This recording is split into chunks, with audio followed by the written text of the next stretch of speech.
Hey, what's up everyone? How you doing? It's me, Mr. 4K Upscaler. On this video, we're going to talk about a couple of things. The sharpness level and deep dark levels. This is the question that I get asked almost all the time. It's usually the sharpness or the deep dark levels. And then the third question that floats around, it's the color temperature. So I'm going to try to cover three things here. I'm going to try to cover number one, the sharpness, number two, the deep dark levels, and color temperature. So I'm going to throw those in there and we'll talk about them. All right. So first thing first, I'm using Sony X900E. As you can see, 55-inch Sony X900E. And I'm going to do the tests with the Sony X900E. Even though I have other televisions where I can do the tests, but for right now, for this video, we'll go with the Sony X900E. First thing first, let's talk about the sharpness. The game I'm using here, it's Sea of Thieves as a reference demo. So let's talk about the sharpness. This is the question that's something that everyone always asks me. You have to remember something about the sharpness. Sharpness doesn't necessarily enhance the detail. What it does, it outlines the artifacts. So if you have a smaller TV, which in this case, this is a 55-inch, it's a small TV, it's not a big TV. So you want to make sure that your sharpness is not totally all the way to zero. Because when you have a small TV and you have your sharpness all the way to zero, then you're going to lose a little bit of that detail. Things are going to look a little bit blurry. They're going to look a bit softer. They're not going to look as vivid. So you want to make sure that if you're watching it on a small TV from, let's say, 8 feet away, you want to make sure that your sharpness, it's not all the way to the zero. That would be a big mistake in my opinion. Okay, so go to the clarity. I have my sharpness to 53. Now the default it's 50. That's a threshold. The threshold it's 50, and all I did here is move it up to 53. Quite honestly, you can go to 55. I would recommend for a 55-inch TV, you can leave the sharpness at 55. Now, if I was watching a 75-inch TV for, let's say, 4.5 to maybe 6 feet away, if I was watching a big giant TV, then there I would move my sharpness down to, let's say, maybe 20. All right, so it depends on how big your TV is. The bigger the TV, you want to lower the sharpness down a little bit. The smaller the TV, you want to increase a little bit of sharpness so that way you get a little bit better outline detail. Remember, we're talking about outlining the artifacts a little bit. And it's all about a balance, guys. What I'm trying to tell you here, you have to balance things out. Whether you're using sharpness, whether you're using contrast with the white bright levels, whether you're using the color temperature, you have to balance things out.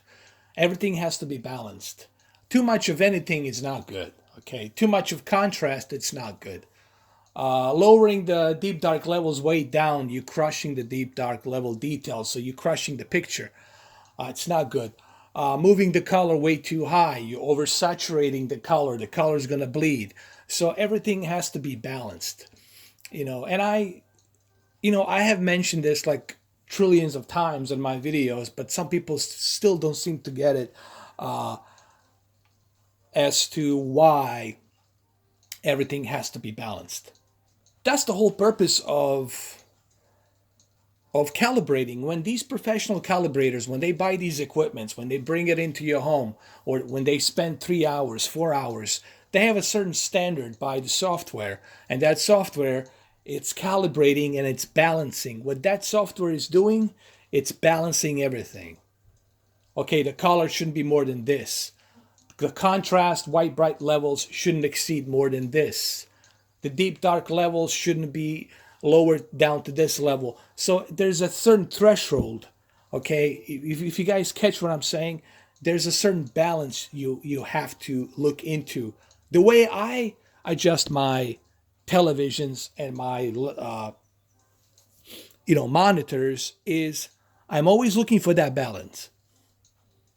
Okay, so remember, depending on how big your TV is and how far away from your TV you are, the sharpness will have to be set depending on your TV, how small it is, how big it is, and what's the distance that you're watching your TV from. Okay? All right, so now let's talk about the deep dark levels. Let's talk about this for a minute. Okay, let's do it like right here. Here we go. That's fine.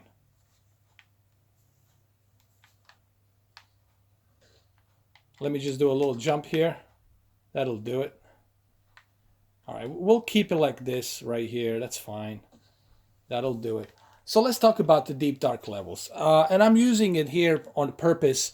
Okay, there's a bit of shadow here. Okay, as long as you can see the shadow, okay, as long as you can see everything here, that means that you're not crushing the deep dark levels. If you can't see that roof, and if it's all dark, and if you can't see that shadow, that means you're crushing the deep dark levels. Now look what happens if I go down below 40. Look what happens. My deep dark levels will be crushed. Okay. You're not seeing it. You're not seeing that detail as it should be, because now they're being crushed. And look what happened when I go up to the 40. You're gonna see that detail a little bit better. I would say at 43 it's fine. Leave it at 43. Okay, so same thing goes with the deep dark levels, with the black levels. You don't want to crush them, okay? So you want to be careful how you are adjusting your deep dark levels. The best way to adjust deep dark levels is you find something that has a lot of shadow. Like right here, there's a bunch of shadows here. Okay, and if you can see the shadow, then you're fine. Okay, if you can't see the shadow, look when I move it down to 0. Look at that. Now everything's crushed. Look at the shadow levels. They're non-existent. You can barely even see that roof. It's not good. You're crushing the deep dark levels here, and that is not good.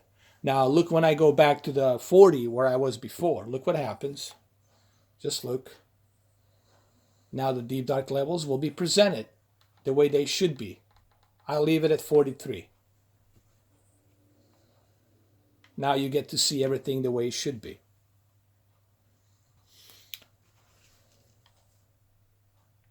So let's get back to this. Whether you're using a sharpness, sharpness will be depending on the size of your TV. Okay, if you 55 inch is a small TV, let's just call it what it is. It's not a big TV, it's a small TV. It's mainly for the bedrooms, like a small little bedroom. It's not really intended for a living room. Living room, you're looking at 65 inch to 75 inch. That's for the living room. For the bedroom, you're looking at the 55 inch. So what I'm trying to tell you is that sharpness will be dependent on where your TV is, how big your TV. If you're using a 65 inch, you've noticed on my Samsung KS8000, I usually move the sharpness either to 0 or to 20. But most of the time I leave it to 0 because it's a big screen and I'm watching it from 6 feet away. So I leave it at 0. Now, if I'm using a 55 inch smaller TV, then I move the sharpness to 55 so I can get better detail outline to it. Okay? Otherwise, you're not going to see that detail in 4K that's intended for you to be seen. All right? Even though I don't recommend, you watching a 4K movie on a 55 inch, the idea is for you to watch a 4K movie on something big, like 65 inch. The Samsung KS8000 that I have, okay, that's what you want to be watching it on, 65 inch or 75 inch if you can. So remember, sharpness will depend, how much you increase the sharpness will depend on what type of a size of a TV do you have, okay? And what's the distance you're watching the TV from, okay? The black levels, deep dark levels, as I mentioned earlier, you would have to make sure that you find something like this, a nice shadowy area right here. Find some shadow, like from the palm tree here. And as long as you can see that shadow, that means that your deep dark levels are not being crushed. If you can see that shadow and it's all dark, that means you're crushing the deep dark levels.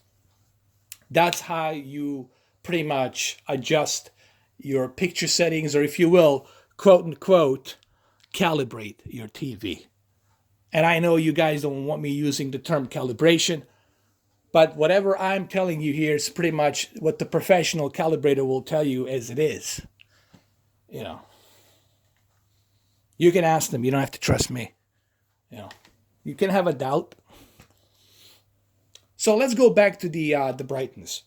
Now I want to talk about the brightness because I think it's one of those things that I get asked pretty much every day, whether it's a Facebook forums or Twitter or whatever.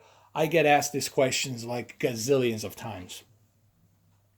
All right, so let's go back to the contrast. Now let me find a good position here. Let's find something that's really bright. All right, the clouds. Here's a good example. Right here, the clouds. Let's leave it at the clouds right here so we can see the clouds. Now you can see the clouds. You can see a good formation of the clouds as they should be there on the screen. They look really good. Now, if you move contrast all the way high, now everything becomes brighter. You don't see the clouds detailed as they should be. Now look what happens when I move it to 75. Look. Now you see a much better formation of the clouds. Why that is? Because you're not crushing your white bright levels. You see a little bit of gray. You see a little bit of dark gray formation underneath the white bright clouds. So the contrast has to be adjusted on a very bright objects. Okay, if you can see the detail on that white bright object, that means that your white bright levels are not being crushed. And here, nothing's being crushed. Now, I would suggest you leave it at 83. 83 would be my suggested level. I would leave it at 83. So the contrast, it's the same thing. See what I'm trying to tell you guys here? Hopefully you guys are paying attention on this video. It's all about a balance. How you balance your adjustments. So the white bright levels, you need to find something that has a very white bright objects. In this case, the cloud. If you want to do deep dark levels, you need to find a shadow. Something that's overshadowing something, and if you can't see a detail of that shadow, that means you're not crushing the deep dark levels. When it comes to the sharpness, again, it depends on the size of a TV. You know, if you have a small TV, 55-inch like I have here in this bedroom, and you're watching it from 6 feet away or 7 feet away, then you can move the sharpness up a little bit to 55. I wouldn't go more above 55. I keep it at 55. It's going to be a nice outline. Again, you don't want to exceed it. If you exceed too much of that sharpness, then all of your objects will be outlined and there'll be a bunch of ghosting showing up. So you got to be careful with that too. So when it comes to sharpness, it depends on how big your TV. If you have a bigger TV, you move sharpness way down. Like my projector, my 155-inch projector, I move sharpness to 0. If I turn that sharpness to 5 or 6 or 7, it would look god-awful because I got a bigger canvas, a bigger screen. When you go to a movie theater, you're never going to see sharpness being outlined. It's usually set to 0 at the cinemas. Why? Because it's a big giant screen. They cannot be showing any outlines. People would be walking out of the theater. Okay? You guys don't have to take my word for it. You can do your research on everything I say here. You can Google it and you can research it. I'm just doing this video so I can help you because you asked me, you requested of me to answer these questions for you. You see, for example, like right here, you can see the shadow detailed pretty good here. Nothing's being crushed, means that the deep dark levels are good here. They're not being crushed. Same thing here. Hold on. You get to see the detail, the shadow detail. Nothing's being crushed. You get to see it equally, and it's balanced. Same thing with the contrast. Nothing's being overblown with the white bright levels. So the key thing is, again, the balance. You have to balance things out, but you got to know how to do it. Okay, you got to know how to do it. And I already showed you those two examples on how to do it. Okay. Now let's talk about the color temperature. This is, again, another thing that I get asked almost pretty much every day. Now, guys, do keep in mind the color temperature will differ on some panels. You know, OLED, it's a different type of panel technology. It's organic light emitting diode. So color temperature there might differ from the LED LCD, because LED LCD panel, it's backlit with the LEDs. Okay, so it's a different type of a panel. So the color temperature might have a different effect on the LCD LED panel and also on the OLED panel as well. But they both pretty much play the same role. What is the best suitable color temperature? Well, here's the thing. You got to ask yourself, okay, what type of content are you going to be watching on that TV? Are you going to be using it for all the purposes, or are you just going to be playing video games on it, or are you just going to be watching movies on it? So you got to ask yourself that question. If it's going to be for all the purposes, this is my opinion. If you're going to be using your TV for all of the purposes, which I'm pretty sure you will, the best thing to do, keep it on neutral, meaning balanced, standard, neutral color temperature. And I think that's the best tone of color. You're going to avoid yellow sepia color, so it's not too warm, and you're going to avoid the blue cold temperature color, so it's not going to be too blue. So you're going to be in the middle, which is perfect, and that's what you want, so you can watch that content the way the cinematographer and the lighting department have intended the color of that movie or that content to be. Okay? Hopefully this makes sense to you guys. So, in short, remember, guys, it's all about the balance.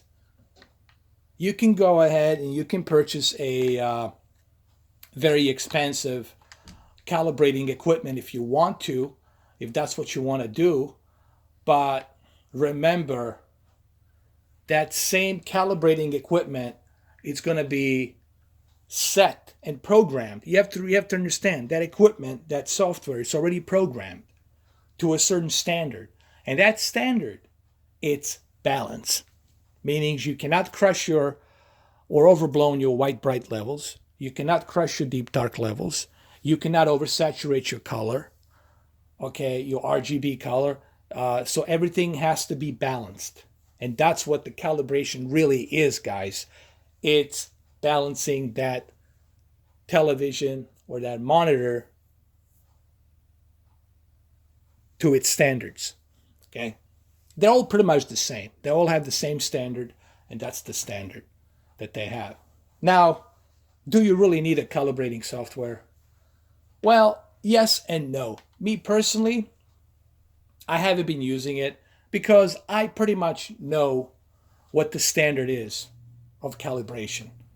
And as I just told you, the keyword, it's balance.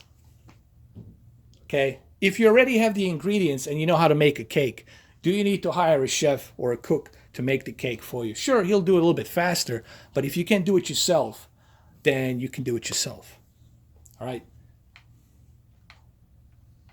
Now, again, everything I tell you here, guys, I've been doing this for a year and a half. I've done a lot of research on this. Truckload of research, reading the books, going on the internet, using talking to different people, professional calibrators, etc., you name it, man. Going to the forums, all over the place. And they all tell me the same thing over and over and over again. The key word, it's balance. Now, it's not a law. It's like some holy grail law, justice, that you have to do it that way. The reason you have the ability to adjust your television picture settings, it's so that you can make it for your preference. Okay? But if you want to really calibrate it and get the best possible picture, then you got to go by the calibration standards. And the key word for calibration standard is balance. Balancing everything out. Just like your body, you have to balance your body. Too much sugar will kill you. Too much alcohol will kill you. Too much milk can kill you. So you have to find that balance. All right, and one more thing I want to say, and I think I already said this on my previous video. Guys, I want to do a live stream of this game, but as I said previously on my video, I need more of you to join. I need more people to join my live stream. I cannot just have 3 or 4 or 5 of you coming into a live stream, and then I'm supposed to waste my bandwidth, which is not unlimited. They do charge me if I go above that limit. So I'm not going to waste my time doing that unless I know there's 200. Well, you know what? Why can't I have 200 of you? I mean, I got 21,000 of you. Why can't I have 200 of you? But you guys have to let me know. I need at least 30 or 40. If I can get 40 or 30 of you to be on a live stream, I'll do it for 6 hours. Not a problem. But I cannot do it for 8 or 9, And then I have some people come in and really quick and they in and out. So I got to have at least 30 to 40. Preferably 30 of you to join me on the live stream. Okay? So that's reason why. Okay?